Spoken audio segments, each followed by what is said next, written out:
നമസ്കാരം. Raf talk ഫുട്ബോളിലേക്ക് അവർക്കും സ്വാഗതം. AFC ചാമ്പ്യൻസ് ലീഗിൻ്റെ ക്വാർട്ടർ ഫൈനൽ മത്സരത്തിൽ ഇന്ന് അൽ നസർ കളിക്കാനിറങ്ങുകയാണ്. എതിരാളികൾ ചില്ലറക്കാരല്ല, യോക്കോഹാമ മറൈനേഴ്സാണ്.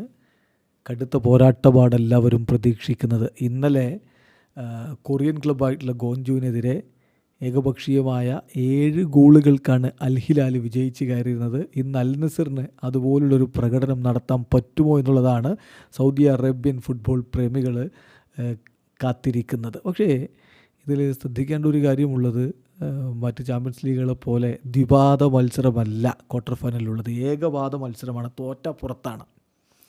CR7 സംഘത്തിനും ഇത്തവണ സൗദി പ്രോ ലീഗിലെ കിരീടം ഏതാണ്ട് അകന്നു പോയിട്ടുണ്ട്. എന്തെങ്കിലും കിരീട സാധ്യത ഉണ്ടെങ്കിൽ അത് AFC ചാമ്പ്യൻസ് ലീഗിലാണ് ഇന്ന് വിജയിച്ച് പറ്റൂ എന്നർത്ഥം. അപ്പോൾ ഇന്നത്തെ മത്സരം നടക്കുന്നത് രാത്രി ഇന്ത്യൻ സമയം 1 മണിക്കാണ്. ജിദ്ദയിലെ പ്രിൻസ് അബ്ദുള്ള അൽ ഫൈസൽ സ്റ്റേഡിയത്തിലാണ് മത്സരം നടക്കുന്നത്. ആരൊക്കെയായിരിക്കും അൽ നസറിൻ്റെ 11 ഉണ്ടാവുക?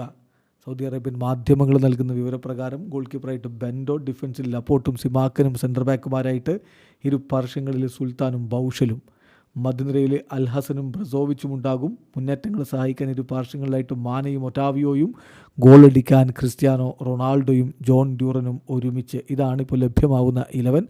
അതേസമയം ബ്രസീലിയൻ താരങ്ങളായിട്ടുള്ള ഏഞ്ചലോയും വെസ്ലിയും ഒക്കെ ടീമിലുണ്ട്. അവർ സബ്സ്റ്റിറ്റ്യൂട്ട് റോളിലായിരിക്കും ഉണ്ടാവുക എന്നുള്ളതാണ് ഇപ്പോൾ ലഭ്യമാവുന്നത്. എന്തായാലും ക്രിസ്ത്യാനോ റൊണാൾഡോയിൽ തന്നെയാണ് അൽ നസറിൻ്റെ പ്രതീക്ഷ എന്ന കാര്യത്തിൽ തർക്കമില്ല. കാത്തിരിക്കാം ഇന്നത്തെ മത്സരത്തിന്. ഈ വീഡിയോ അവസാനിക്കുന്നു. ഫുട്ബോൾ ലോകത്തെ കൂടുതൽ വിശേഷങ്ങളുമായി റാഫ് ടോക്സിൽ എത്താം.